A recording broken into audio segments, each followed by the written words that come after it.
Myself SV Singh. Now we have to discuss about the class 12 topic microbes in human welfare, the sewage treatment.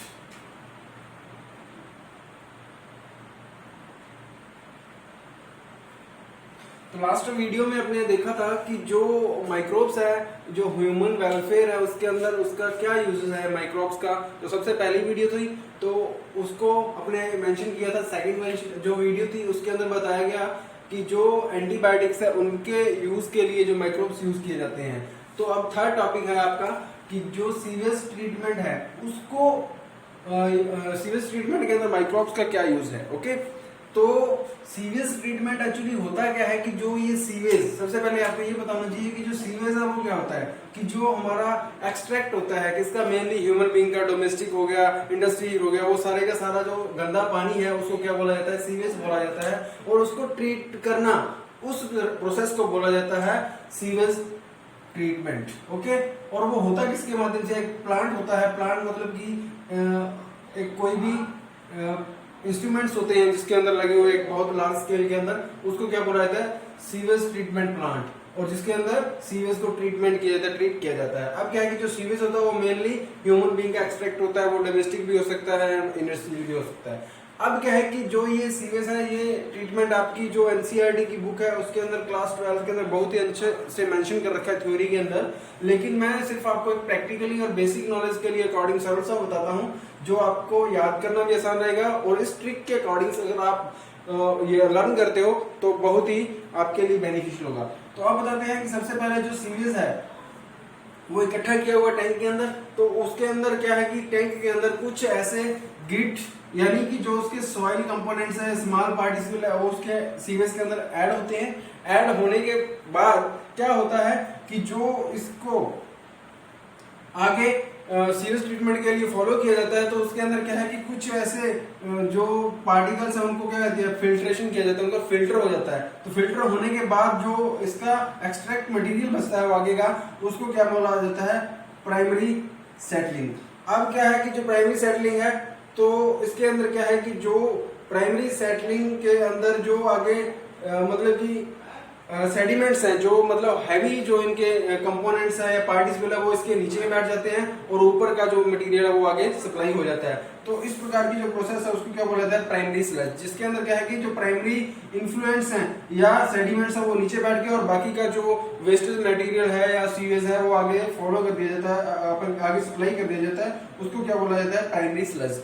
अब क्या है कि जो ये primary sludge है इसको क्या बोला जाता है, फिजिकल स्लज भी बोला जाता है। क्यों? अब जो ये प्राइमरी स्लज है तो इसको आगे से फिर से प्यूरिफाई करने के लिए, जो क्योंकि हमको प्यूरिफाई वाटर चाहिए, प्योर वाटर चाहिए, तो इस प्रोसेस को पूरा फॉलो करना पड़ेगा। तो प्राइमरी जो स्लज होता है उसको जो आगे एरिएशन टैंक के अंदर डाला जाता है। एक एरिएशन टैंक होता है जिसके अंदर क्या है कि बहुत ज्यादा प्रेशर से एयर दिए जाते हैं।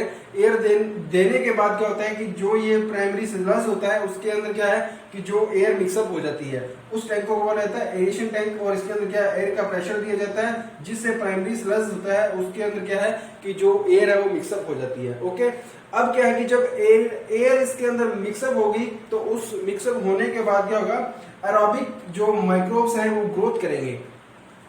एरोबिक माइक्रोब्स है वो ग्रोथ करेंगे और एक फ्लोकस बनेगा। ये सबसे मेन इंपॉर्टेंट डेफिनेशन है फ्लोकस। फ्लोकस क्या होता है कि जब एरिएशन टैंक के अंदर एयर के प्रेशर को दिया जाता है और प्राइमरी स्लज के अंदर वो मिक्सचर हो जाते हैं और उसके बाद एक मतलब कि जो एरोबिक माइक्रोब्स हैं वो ग्रोथ करते हैं सीवेज के अंदर, उसको क्या बोला जाता है, फ्लोकस। और ये फ्लोकस एक मैश लाइक स्ट्रक्चर होती है, ठीक है, गुच्छा बनता है, जाला बनता है। उसके बाद क्या होता है कि जो फ्लोकस हैं तो वो क्या करते हैं, धीरे धीरे इस जो सीवेज का बचा हुआ मतलब कि जो एक्सट्रैक्ट मटेरियल है तो उसके अंदर जो उसकी बीओडी है, बीओडी क्या होती है, एक्चुअली बायोकेमिकल ऑक्सीजन डिमांड होती है किसी भी वाटर की,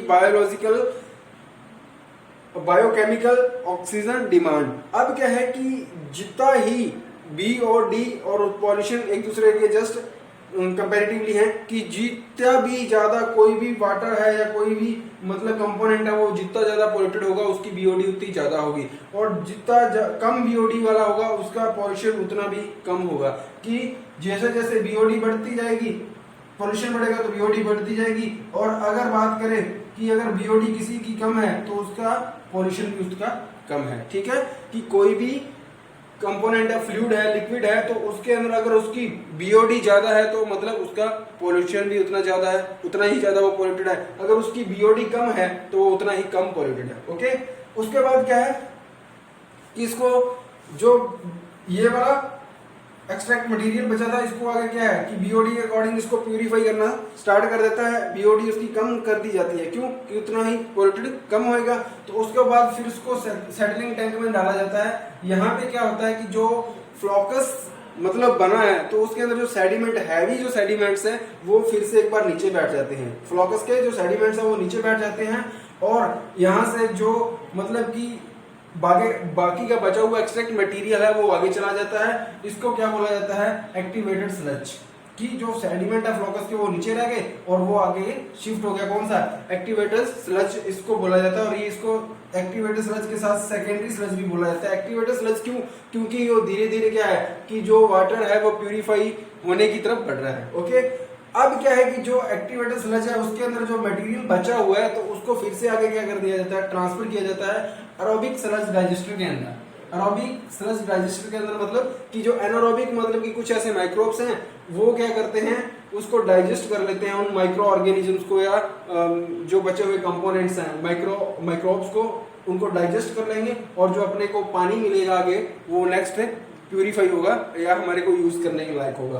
अब क्या है कि इसके अंदर क्या है कि जब एनारोबिक स्लज डाइजेस्टर होगा, इसके अंदर कुछ ऐसे बैक्टीरिया या ऐसे अदर माइक्रोब्स है वो इसके अंदर ऐड हो जाएंगे और उस वाटर को धीरे धीरे प्यूरिफाई करना स्टार्ट कर देंगे।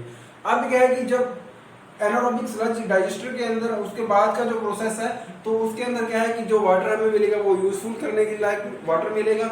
सेकंड, इसके अंदर से कुछ ऐसे गैसेस होगी, मेथेन होगी, H2S होगी, जो हमारे को क्या करते हैं? यूज करने के लिए मिलती हैं। और फिर सेकंड जो बचा हुआ हैवी कंपोनेंट होगा वो मैन्यूर, बर्निंग लैंड फर्टिलाइज, मतलब कि जो अपने मैन्यूर वगैरह यूज करते हैं उसके लिए अपने उसको यूज कर सकते हैं एज ए एग्रीकल्चर के लिए। ओके, ये पूरे का पूरा था कि सीवेज ट्रीटमेंट दो टाइप से होता है। ठीक है, अब क्या है कि जो प्राइमरी और सेकेंडरी, जो प्राइमरी है उसको क्या बोलते हैं? फिजिकल, और जो सेकेंडरी सीवेज ट्रीटमेंट है उसको क्या बोला जाता है? बायोलॉजिकल। ओके, और जो जिस प्लांट में सीवेज का ट्रीटमेंट किया जाता है उसको क्या बोला जाता है? सीवेज ट्रीटमेंट प्लांट, प्राइमरी और सेकेंडरी। ठीक है, ये पूरे का पूरा टॉपिक आपका सीवेज ट्रीटमेंट का कंप्लीट हुआ, और मेरे को आशा है कि ये पूरी तरीके से आपको समझ आया। और इसकी जो थ्योरी है और ये जो एरिएशन टैंक है और इस पूरे का पूरा डायग्राम आपकी एनसीईआरटी की बुक के अंदर मेंशन किया हुआ है, वो ध्यान से देखिएगा। Thank you.